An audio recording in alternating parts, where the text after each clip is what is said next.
Hello students, myself Munendra Kumar. Today I will discuss a very important theorem of group theory which is the Lagrange's theorem. Students, हम इस lecture में Lagrange's theorem को बहुत ही briefly discuss करेंगे और इस theorem को एक एग्जाम्पल के थ्रू समझाने की कोशिश करेंगे तथा इस थ्योरम में जो स्टेप्स हैं किस तरीके से हम इस थ्योरम को याद रख सकें और किस तरीके से इस थ्योरम को हम एग्ज़ाम में अच्छी तरीके से स्टेप बाय स्टेप एक भी पॉइंट ना छूटते हुए प्रूफ कर सकें। तो चलिए स्टूडेंट्स, सबसे पहले हम लोग इस थ्योरम का स्टेटमेंट समझते हैं। इस थ्योरम का स्टेटमेंट है कि द ऑर्डर ऑफ ईच सब group of a finite group is the divisor of order of group. इसको यदि ऐसे अपनी भाषा में कहना चाहें तो हम लोग कह सकते हैं कि हम लोग जानते हैं कि यदि कोई ग्रुप है तो उस ग्रुप के पास कुछ ना कुछ सब ग्रुप जरूर होते हैं। दो तो रेडीमेड सब ग्रुप होते हैं जिनको हम लोग इम्प्रॉपर सब ग्रुप भी कहते हैं। जैसे कि पहला सब ग्रुप क्या होता है, आइडेंटिटी, और दूसरा वो खुद ग्रुप। कोई भी ग्रुप अपने आप का एक सब ग्रुप होता है। तो हमें यहाँ पर एक ऐसा ग्रुप लेना है जिसका ऑर्डर फाइनाइट है। ऑर्डर कैसा है, फाइनाइट है। और उस फाइनाइट ऑर्डर के ग्रुप को उसका जो भी सब ग्रुप है उसका ऑर्डर उसको डिवाइड करना चाहिए, वो कंप्लीटली उसको डिवाइड करना चाहिए। तो इस थ्योरम को प्रूफ करने से पहले हम लोग एक छोटा सा एग्जाम्पल ग्रुप का लेते हैं, एक ग्रुप देखते हैं और उसके जो सब ग्रुप्स हैं उनको देख लेते हैं। फिर हम इस थ्योरम के प्रूफ को उससे कनेक्ट करेंगे ताकि हमें ये थ्योरम याद रखने में आसानी हो। तो चलिए लेते हैं। हम लोग जानते हैं एक ग्रुप होता है जिसे हम लोग क्वाटेरियन ग्रुप भी बोलते हैं, that is G is equal to Q8। एक Q है जिसमें एलिमेंट्स क्या हैं, 1, -1, I, -I, J, K and -K। यहाँ पर जो हमारा बाइनरी ऑपरेशन है वो कुछ इस तरीके से आप ऑपरेट होता है कि I² is equal to J² is equal to K²। इन सब की वैल्यूज़ क्या होती हैं, I² J² and K² is equal to -1 and I J is equal to -J I is equal to K होता है। इसी तरीके से यदि मैं I या J डॉट K की बात करूं is equal to K dot J is equal to क्या होता है, sorry, -K dot J is equal to I and similar I dot K is equal to -K dot I is equal to J होता है। तो इस तरीके से ये हम लोग ग्रुप जानते हैं। अब चलिए इसके हम सब ग्रुप्स को देखते हैं कि इसके आखिर सब ग्रुप्स क्या क्या होते हैं। तो चलिए सब ग्रुप्स देखते हैं। सबसे पहला हमारा आइडेंटिटी सब ग्रुप होता है, that is H1 is equal to, और इसमें आइडेंटिटी क्या है, 1 है। तो सबसे पहला तो सब ग्रुप हमारा क्या हो गया, H1 इज इक्वल टू 1 हो गया। इसी तरीके से यदि मैं दूसरा देखूं तो दूसरा सब ग्रुप हो जाएगा H2 is equal to 1, -1। Similar यदि मैं तीसरा सब ग्रुप देखूं तो H3 इज इक्वल टू क्या हो जाएगा, 1, -1, I, -I।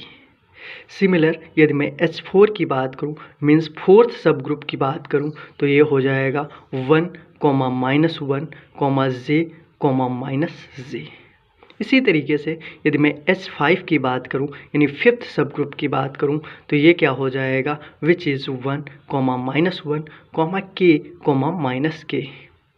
और यदि मैं नेक्स्ट सब ग्रुप की बात करूं तो वो कंप्लीट क्वाटेरियन ग्रुप होता है, that is 1, -1, I, -I, J, -J, K, -K। तो इस तरीके से हमारे ये 6 सब ग्रुप हो गए जिनमें ये वाला और ये सब ग्रुप, ये दोनों कैसे सब ग्रुप हैं? These are improper. ये कैसा सब ग्रुप है? This is the improper, this is also improper subgroup. तो ये हमारे इम्प्रॉपर सब ग्रुप हो गए। और जबकि ये जो सब ग्रुप हैं ये कैसे सब ग्रुप हैं? These are the proper subgroups, these are the proper subgroups. तो हम लोग ये सबसे पहले ये जानते हैं कि हमारे जो ग्रुप्स हैं वो कौन कौन से होते हैं। इम्प्रॉपर जो हमारे सब ग्रुप्स हैं वो हम लोगों ने देखे कि हमारे दो टाइप के सब ग्रुप्स हैं, विच इज़ इम्प्रॉपर और प्रॉपर। अब हम लोग एक छोटा सा डिफिनेशन है जो हम लोग अक्सर पढ़ते हैं लेकिन उसमें हमेशा कंफ्यूज रहते हैं। तो क्या होता है? We have a definition which is the coset. तो क्या होता है कोसेट? तो सबसे पहले हम लोग कोसेट के बारे में समझते हैं।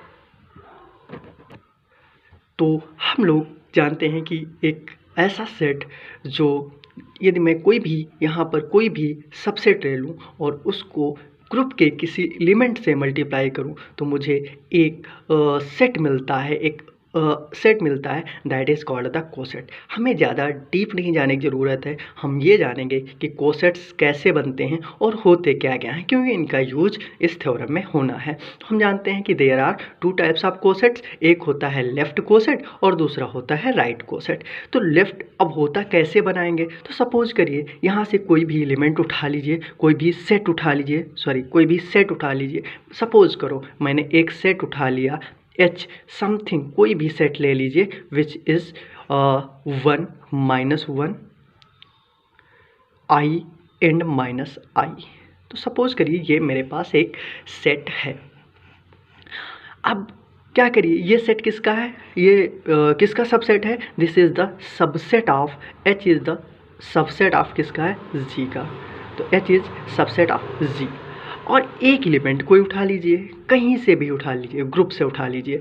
तो ग्रुप जी से एक एलिमेंट यदि मैं आई उठा लूँ, क्या उठा लूँ? आई। और आई कहाँ बिलोंग कर रहा है? आई बिलोंग्स टू जी। अब यदि मैं इस आई से एक इसका कोसेट बनाऊँ, यानी लेफ़्ट कोसेट बनाऊँ, तो ये क्या बन जाएगा? That become I H.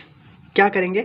I H, और आई से सभी एलिमेंट को प्रोडक्ट कर देंगे तो आई माइनस आई, और आई इंटू आई क्या हो जाएगा? -1, और आई -1 की वैल्यू क्या हो जाएगी? 1। तो इस तरीके से मुझे क्या मिल गया? एक लेफ़्ट कोसेट मिल गया। इसी तरीके से मैं हर एक एलिमेंट को चेक कर सकता हूँ।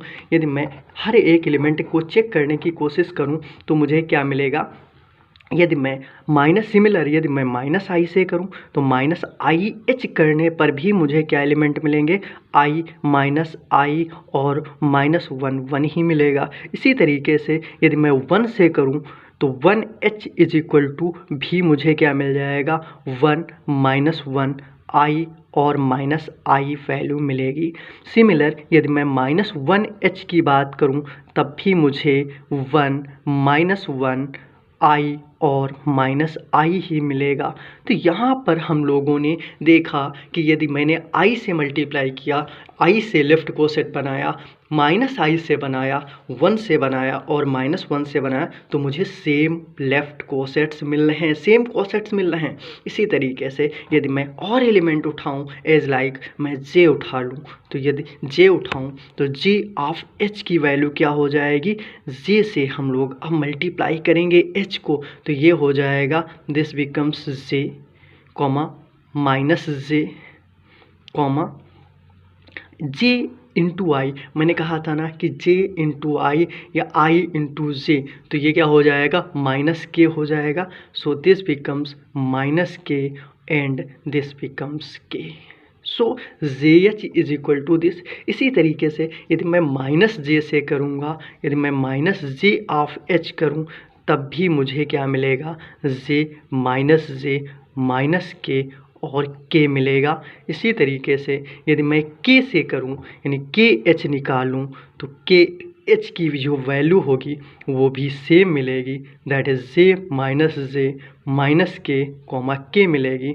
और इसी तरीके से यदि मैं -KH करूं तब भी मुझे यही एलिमेंट मिलेंगे, जे माइनस के कॉमा के। तो यहाँ से एक चीज़ निकल के आ रही है, एक निष्कर्ष निकल के आ रहा है, एक थ्योरम निकल कर आ रही है कि यदि मैं कोई भी लेफ़्ट कोसेट या राइट कोसेट बनाऊं, यानी लेफ़्ट कोसेट में यहाँ पर मैंने बनाया है, तो मैं देख रहा हूँ कि जो लेफ़्ट कोसेट हम लोगों ने एक सेट लिया था जी, और जी में हम लोगों ने एक उसका सबसेट लिया था H 1, -1, I, और हमने क्या किया था, इनके कोसेट्स बनाए थे। तो हमने देखा था कि सिर्फ दो ही कोसेट डिफरेंट थे। एक तो AH था विच इज़ 1, -1, I, -I था, और दूसरा जो था वो BH था। दूसरा हमारा जो था वो BH -J, K, तो इस तरीके से हम लोगों ने देखा कि वैसे तो इसका डिकम्पोजिशन जब मैंने किया था, उसको ब्रेक किया था, तो 4 मिल रहे थे, लेकिन कुछ आइडेंटिकल थे, कुछ सेम थे। सेम वाले में से एक मैंने उठा लिया विच इज़ AH और दूसरा BH। हम लोग देख रहे हैं कि ये जो AH और BH हैं, जो हमारे AH और BH हैं, इनका जो यूनियन है वो किसके बराबर है। यदि मैं इनका यूनियन निकालूं तो वो हो जाएगा 1 I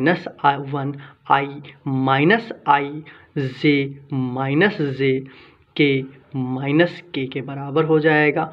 और यदि इनका मैं इंटरसेक्शन करूं तो इनका जो इंटरसेक्शन हो जाता है AH intersection BH which is the, क्या देखिए कोई भी एलिमेंट इन दोनों में कॉमन मिल रहा है, नहीं मिल रहा है, तो ये किसके बराबर हो जाएगा, this is equal to empty set, ये एम्प्टी सेट के बराबर हो जाएगा। तो यहाँ से ये जो डिकम्पोजिशन होता है, ये जो जिस तरीके से हमने सेट को डिकम्पोज किया है दो सेट्स में, या दो से ज़्यादा भी सेट्स हो सकते हैं, यदि मैं डिफरेंट सबसेट लूँ, डिफरेंट सेट लूँ, यहाँ पर मैंने ये सेट लिया तो यहाँ पर हमने दो सबसेट्स में डिकम्पोज कर दिया है। यही जो होता है this is called the set decomposition of set. ये क्या कहलाता है, this is called which is known as, this is called decomposition of sets.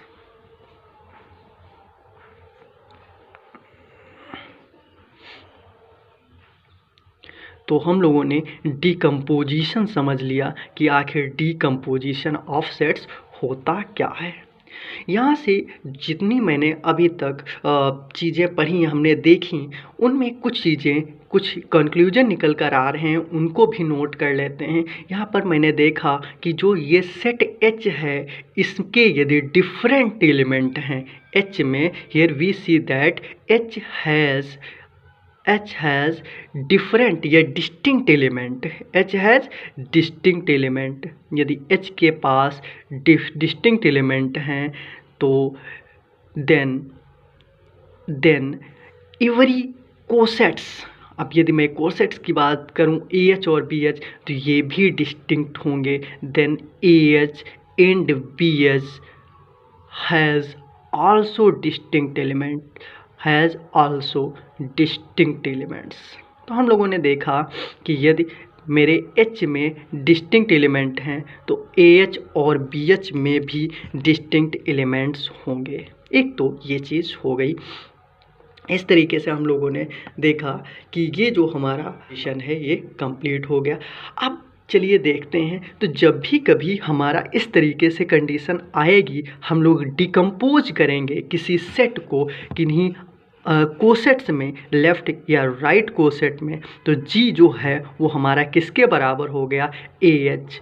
जी हमारा किसके बराबर हो गया, AH यूनियन BH के बराबर हो गया, AH यूनियन BH के बराबर हो गया। अब यदि मैं इसके G के ऑर्डर की बात करूं, if we take the order of G, तो ऑर्डर ऑफ G जो होगा वो किसके बराबर हो जाएगा, order of AH plus order of BH के बराबर हो जाएगा, order of AH plus order of BH। Since order of AH की बात करूं तो मैं देख रहा हूं कि 4 है और ऑर्डर ऑफ BH भी 4 है, तो इसको हम लोग ऐसे भी तो लिख सकते हैं 4 × 2, कैसे लिख सकते हैं 4 इंटू 2। तो मैंने देखा कि जो ऑर्डर ऑफ जी है वो क्या, ऑर्डर ऑफ जी हमारा था क्या कि 8 था। तो हम लोग देख रहे हैं कि 8 को जो भी सब ग्रुप हमने लिया था H, वो क्या कर रहा है, डिवाइड कर रहा है। 4 जो है, जो हमारा सब ग्रुप है, मैंने H लिया था, वो क्या कर रहा है, इस ग्रुप को डिवाइड कर रहा था। यही हमारी जो है लैग्रेंजेस थ्योरम है।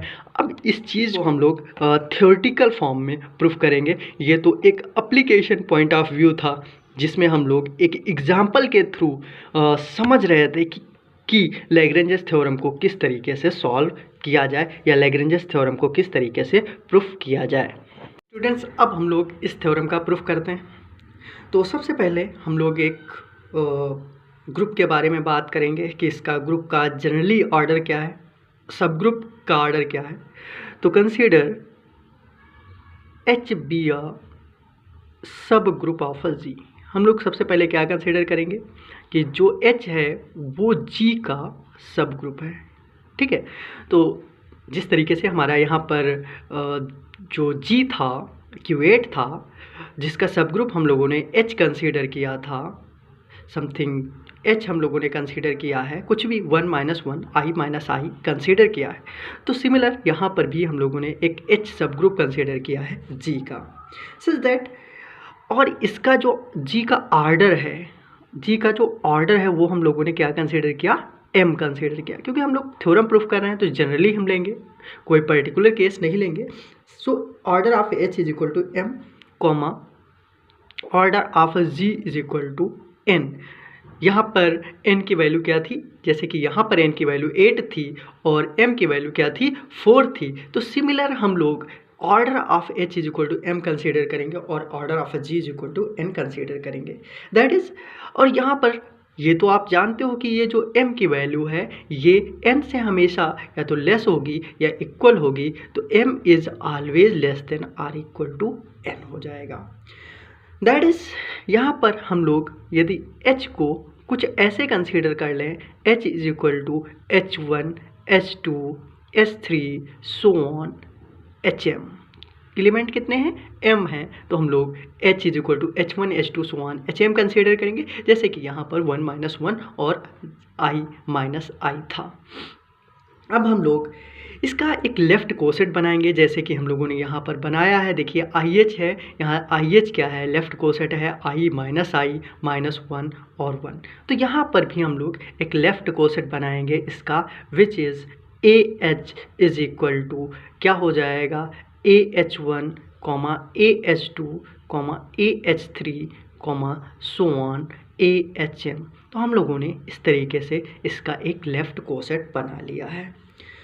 अब हम लोग ये देख रहे हैं कि ये जो H है, जो सब ग्रुप H है, इसमें ये एलिमेंट जो है H1 H2 so on HM है, और ये जो हमारा कोसेट है इसके element AH1 AH2 so on AH3 HM।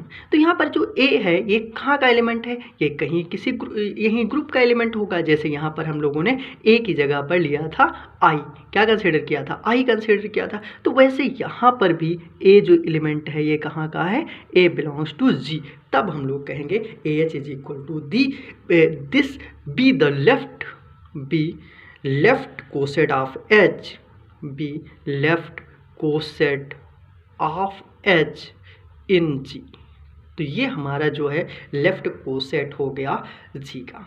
हालांकि यहाँ से मुझे दिख रहा है कि यदि ये H1 H2 H3 so on HM distinct element हैं तो ये भी डिस्टिंक्ट होंगे, बट ये चीज़ हम लोग यहाँ से देख पा रहे हैं कि यदि यहाँ पर ये एलिमेंट डिस्टिंक्ट हैं 1 - 1 है तो ये भी डिस्टिंक्ट है, ये भी, कोई भी दोनों सेम एलिमेंट नहीं है। बट इस चीज़ को हमें दिखाना पड़ेगा क्योंकि हम लोग थ्योरम प्रूफ कर रहे हैं। तो हम लोगों को क्या करना पड़ेगा, now we have to show that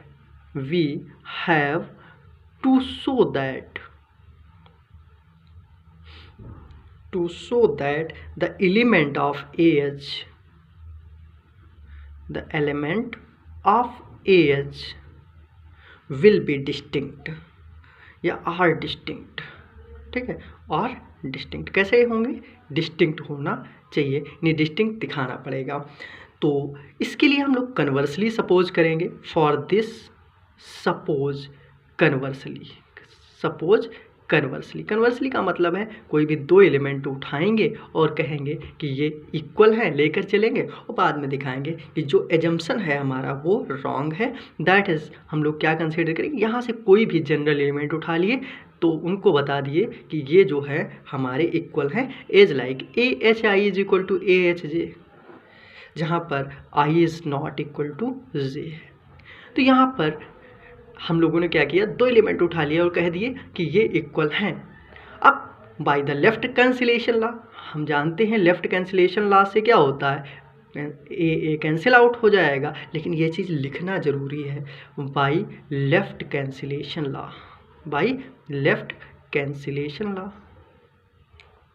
अब बाई लेफ्ट कैंसिलेशन लॉ हम लोगों ने ए कैंसिल आउट कर दिया, तो यहाँ पर देखा कि ये किसके बराबर हो गया, H I is equal to H G के इक्वल हो गया।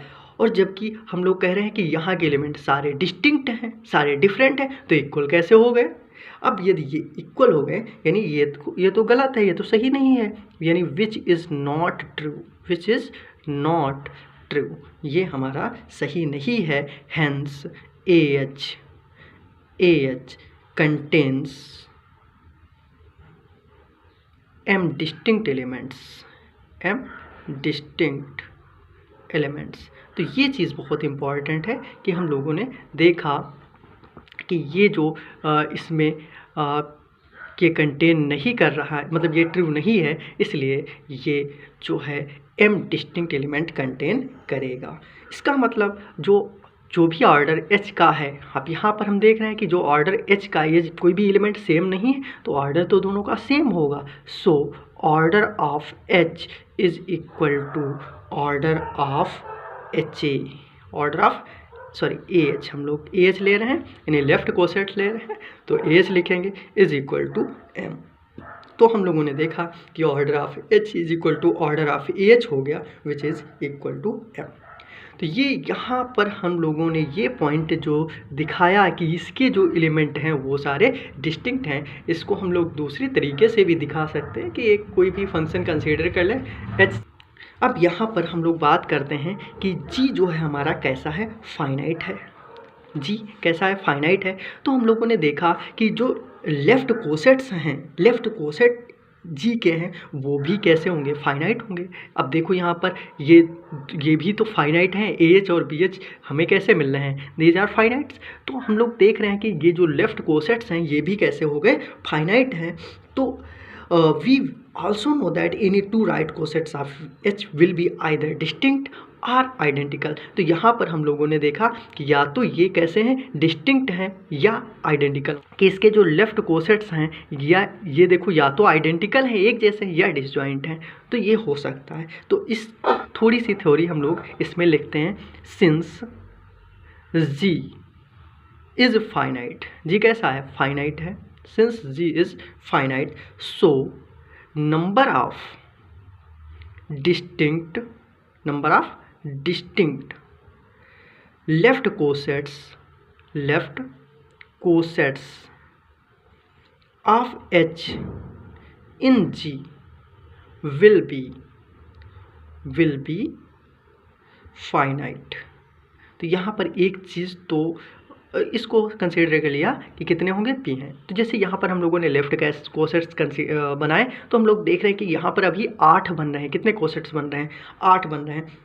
लेकिन हम जानते हैं कि कोई भी दो लेफ्ट कोसेट्स जो होते हैं या तो आइडेंटिकल होंगे, सेम होंगे। देखो जैसे ये सब सेम है या डिस्टिंक्ट होंगे। ये देखिए यहाँ -1H JH के डिफरेंट है, 1H इससे डिफरेंट, तो या तो आइडेंटिकल होंगे या सेम होंगे। तो ये चीज़ भी लिख देते हैं। And we also know that H will be either identical, H will be either identical or disjoint। तो या तो ये कैसे होंगे, आइडेंटिकल होंगे या डिसजॉइंट। 10 P कितने, P अब डिस्टिंक्ट कितने मिल रहे हैं, p मिल रहे हैं, यानी यहाँ पर कितने मिल रहे थे, 2 मिल रहे थे। तो 10p distinct right cosets, sorry distinct left cosets, हम लोग कौन से कोसेट्स ले रहे हैं, left cosets of H in G will contain कितने एलिमेंट होंगे, अच्छा इन 2 कोसेट्स में कितने होंगे, जितने भी, जैसे यहाँ पर p की वैल्यू क्या है, p हमारा कितना है 2 है और m कितना था 4 है, तो टोटल एलिमेंट इन दोनों में कितने मिलाकर हो जाएंगे, mp एलिमेंट हो जाएंगे, यानी 8 एलिमेंट हो गए। तो यहाँ पर जो G है वो कितना कंटेन करेगा, विल कंटेन mp एलिमेंट्स, कितना कंटेन करेगा, mp एलिमेंट्स। तो mp और वो भी कैसे होंगे, डिस्टिंक्ट एलिमेंट होंगे। सो अब हम लोगों ने डिकम्पोज किया है किसको, G को, कैसे, G is equal to A1H, जैसे यहाँ पर हम लोगों ने इन 2 कोसेट्स में डिकम्पोज किया था, वैसे यहाँ पर भी A1H, A2H, A3H so on, कितने एलिमेंट्स में, कितने सेट्स में डिकम्पोज किया, P में, यहाँ पर हम लोग क्या ले रहे हैं, P ले रहे हैं, सो ऑन APH। अब यहाँ पर हम देख रहे हैं ये भी सारे कैसे हैं, डिस्टिंक्ट हैं, जैसे यहाँ पर देखिए AH और BH डिस्टिंक्ट हैं, तो यहाँ पर भी ये जो AIH है और BIH, मतलब इन जनरल हम लोग ये दिखाएंगे कि ये जो हमारे सेट्स, वो सेट्स हैं, ये कैसे हैं, डिस्टिंक्ट हैं। हेंस इसलिए जो ऑर्डर ऑफ G हो जाएगा, हम लोग जानते हैं जब यूनियन होता है तो उसका ऑर्डर लिखने के लिए प्लस कर दिया जाता है। So order of G is equal to order of A1H plus order of A2H plus so on order of APH, order of APH हो जाएगा। यहाँ पर हम लोग जानते हैं कि A1H, A2H so on APH, इन सब का जो so order of G is equal to M plus so on M कितने टाइम्स हो जाएगा, दिस बिकम्स P टाइम्स, तो ये P टाइम्स हो जाएगा, तो ये क्या हो जाएगा, this becomes MP, that is order of G is equal to MP हो जाएगा। और ऑर्डर ऑफ G हम लोगों ने क्या कंसीडर किया था, N कंसीडर किया था, तो N is equal to MP हो जाएगा, that is N upon M is equal to P, which implies order of H divides order of G, order of G। तो इस तरीके से हमारी जो थ्योरम है ये प्रूफ होती है। सभी लोग चैनल को सब्सक्राइब कर दें तथा साथ ही साथ लाइक और कमेंट ज़रूर करें।